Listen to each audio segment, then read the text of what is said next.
Okay, it's Colonel Cliff Soreen, and we're going to continue reminding everybody that we are living in a holographic universe, which means whatever is in you is in me. So, if you consider that we are all one unified thing that just appears to be separate, whatever you have in you is in me.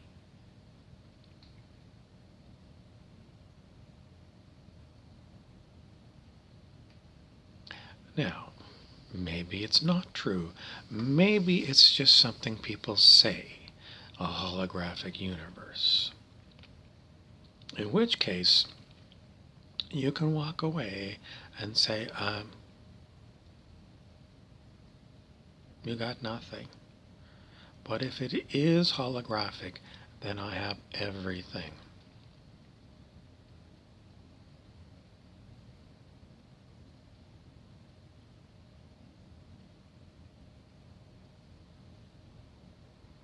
So what's the end game? Do you want to walk away? Or do you want to realize that you've already joined? In fact, there was never any separation in the first place.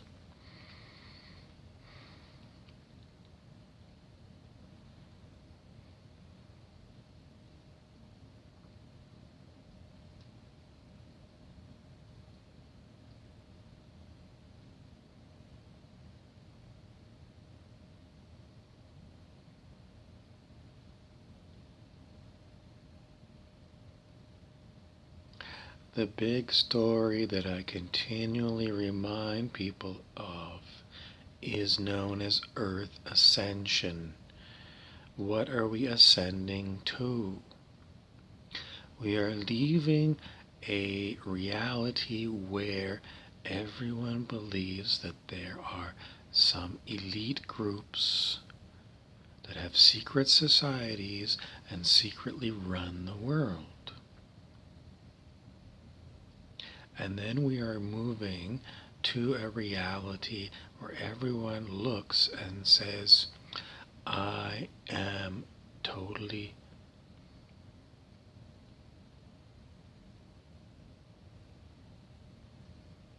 and with your totality you come to see that the whole is all you can ever be, and it's all you ever were.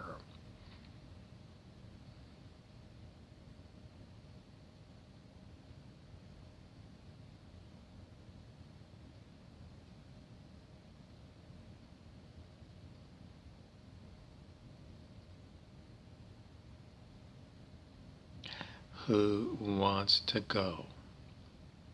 Who wants to be? Where are you going to go? Where are you going to be? In our current reality, we still have apparently more people dying of opiate overdoses than the common cold known as COVID-19 this year. So what happens when people die? Generally speaking, what happens when we blow the lid off all of this information?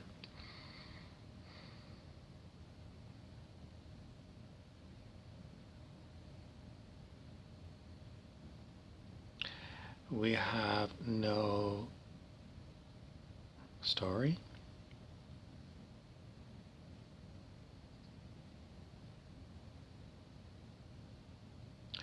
The story is we're having a play in consciousness. That is what I was told by Ascended Master Sananda, I don't know, a dozen years ago or more. And the characters in the play are you and me. And the theme of the play is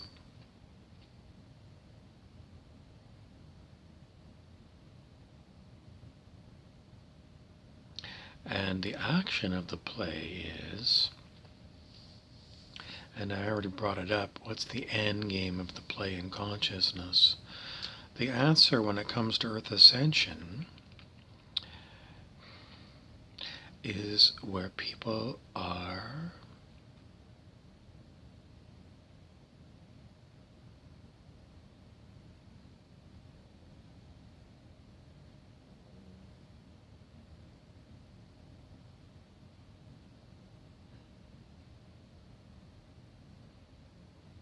how far are we away from this ascended state?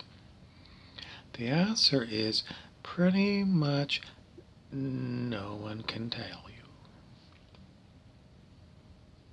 No one can tell you because we don't really know what it means to be in an ascended state. It is the story Sananda told me.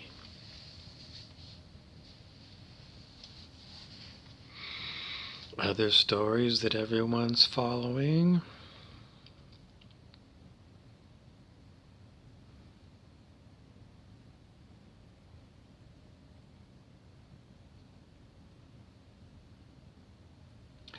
I don't know. There's too many apparent other people for me to know what everybody else is following.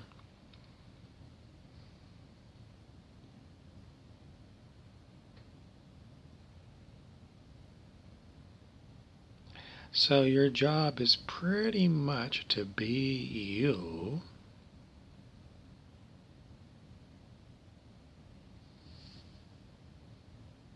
and wonder, quite often this one comes up for me, is like, why was I shown this? Whatever the item was. Could have been like yesterday when I was driving around town, I saw two identical cars, one after the other.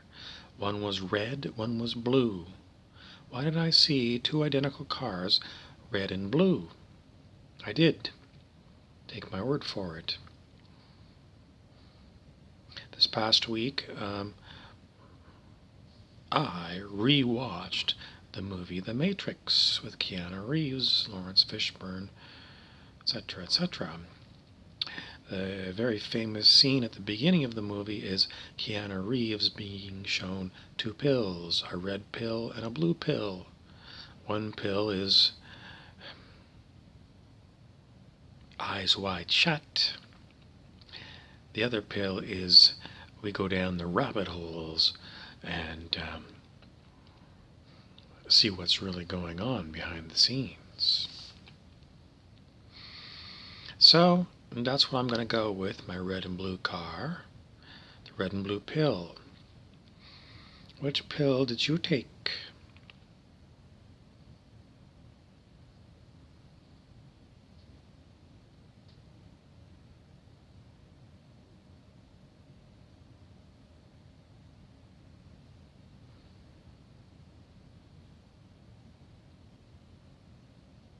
You're constantly being given things for your story. And if you're going to wake up to your story,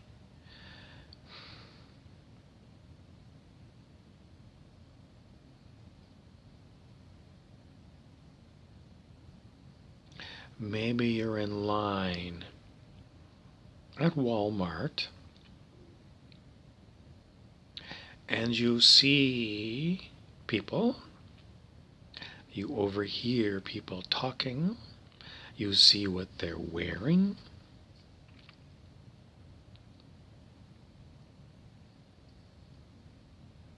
Everything is significant. It's not like you have to do a jigsaw puzzle. What you do is, whether you observe or intentionally don't observe, You're going to get stuff. It might come to you in the middle of the night when you wake up. It might come to you when you're bored and you're talking to your wife and something pops into your head. It might be a memory from 10 minutes ago or 10 years ago. As Keanu Reeves was told by the Oracle in the Matrix movie, your job is to constantly ask yourself, why? Why did I make this choice? Why was I shown this? Why? And your why question may lead you to other things.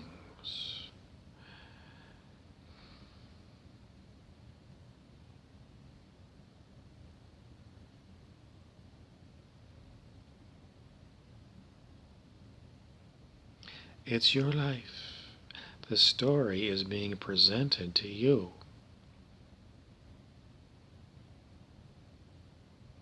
Can you make differences in your life?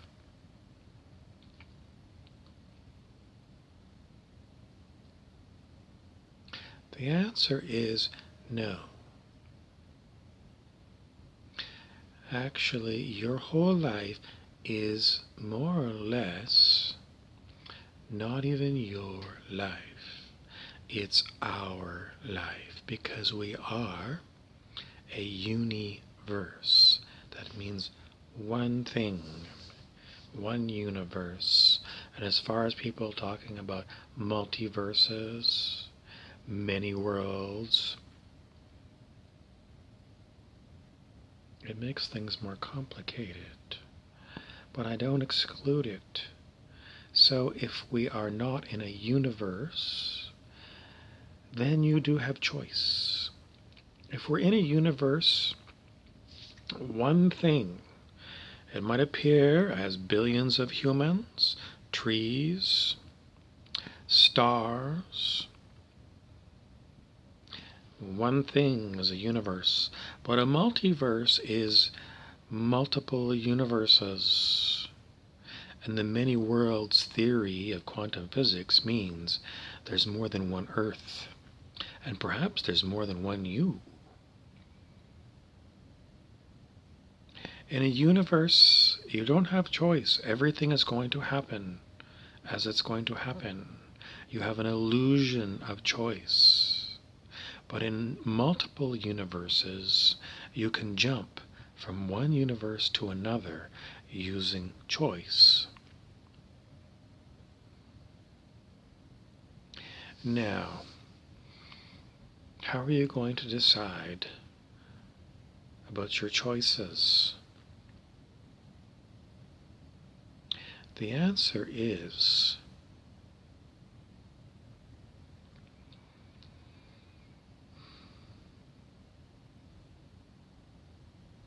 do you want to play a karma game? In a karma game, you take responsibility for the choices that you make, good or bad. That's a karma game. Other games might be, I'm going to totally let go of control of all my situations. And then, whatever happens, I'm not karmically responsible for it. Traditionally on planet Earth, people play a karma game.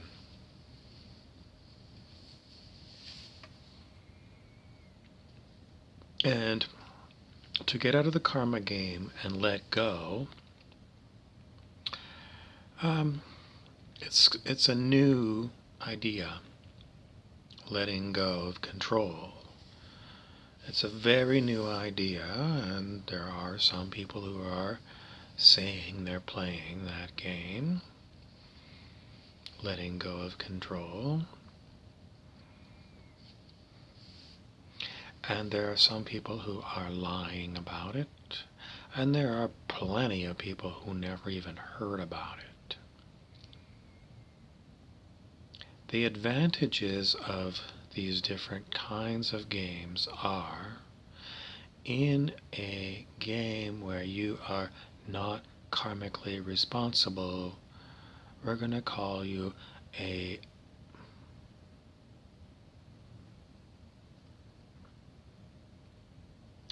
silent witness.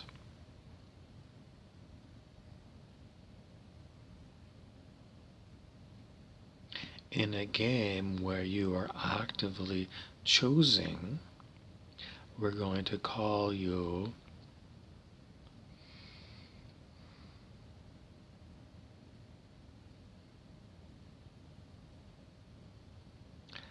deeply ego-driven.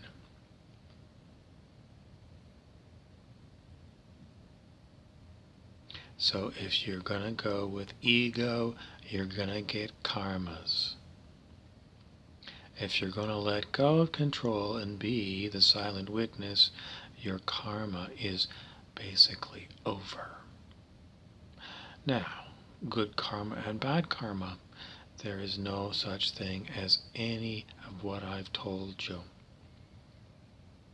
You can keep asking questions, but I have nothing more to tell you. It's very abrupt.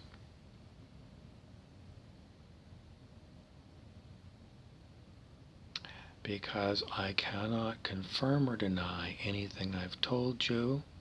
It's just what earthlings traditionally are given to believe. And how are you going to prove one way or another?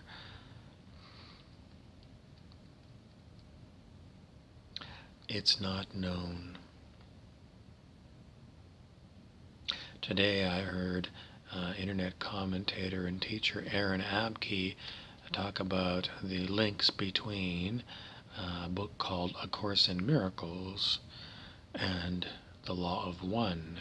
Course in Miracles was a channeled work, was supposed to be channeled by Jesus or Jeshua, and Law of One came from extraterrestrials.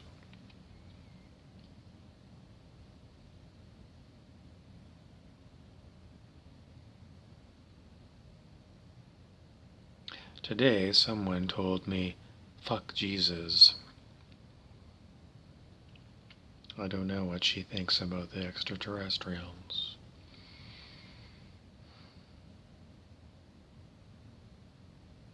Another thing that came across my desk is something like a universal law that says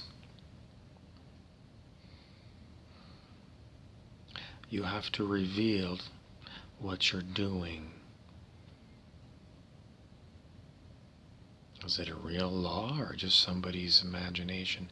Let's go with it's a real law. And in this particular story, this person was saying Hollywood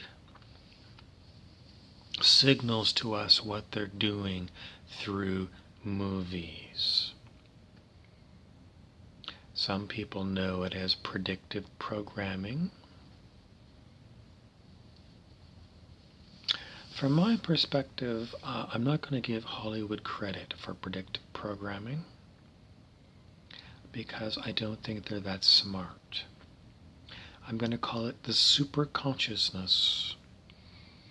That's basically the intelligence that knows.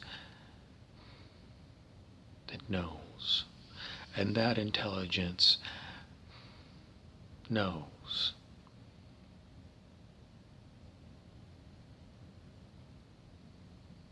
Does it run the people?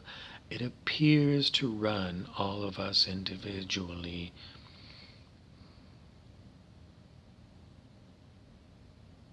But maybe it's just an appearance. Maybe it was already set up and we have an illusion of what we call time, where it seems like things are happening, but it's an illusion.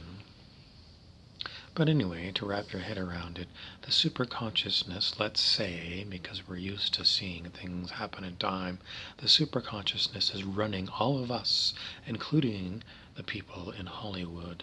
So the things that you see in the movies or the things that you see on the nightly news are all part and parcel of our play in consciousness, as Sananda says.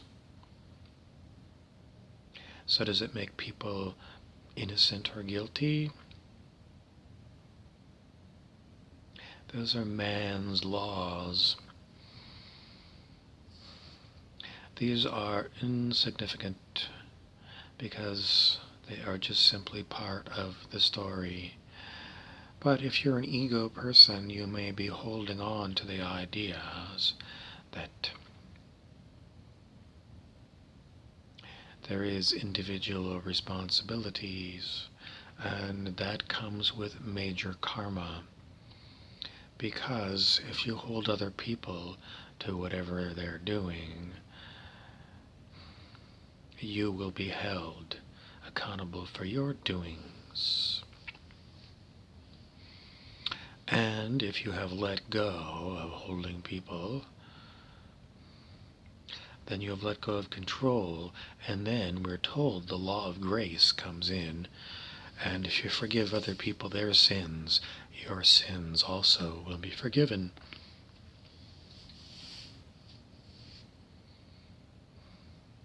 That is also a Jesus teaching. And someone said today, fuck Jesus. So you have many different players. Some play one way and some play another. In the end, you got to take your red pill, your blue pill, and then you got to decide if you're going to play a karma game or you're calling on grace.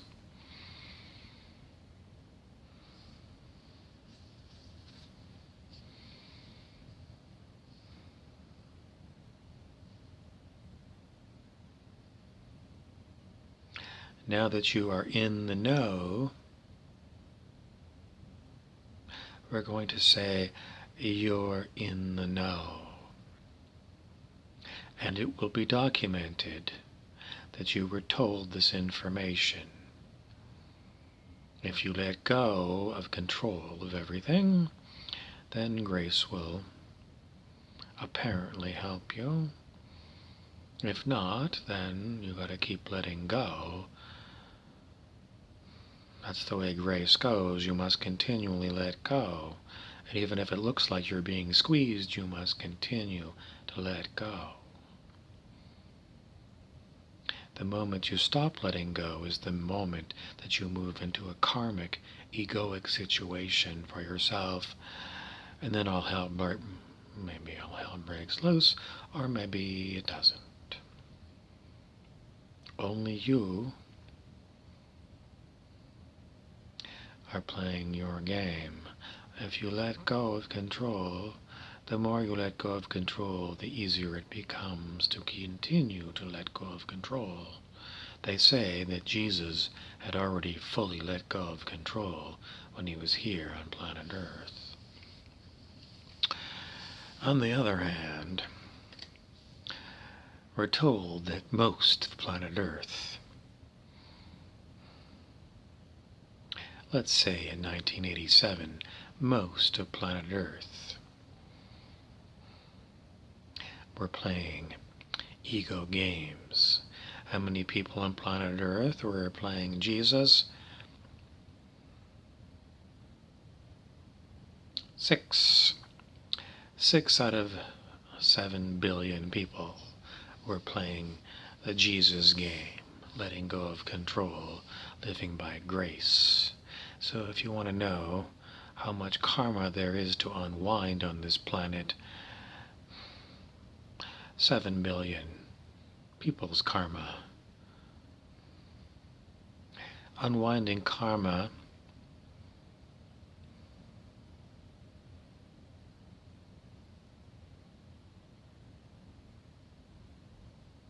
or using grace, then what happens to the karma? It's difficult because maybe you have let go and have claimed grace, but maybe someone else in your life didn't make that choice. So will you witness their karma? Or will you say, I don't even want to know?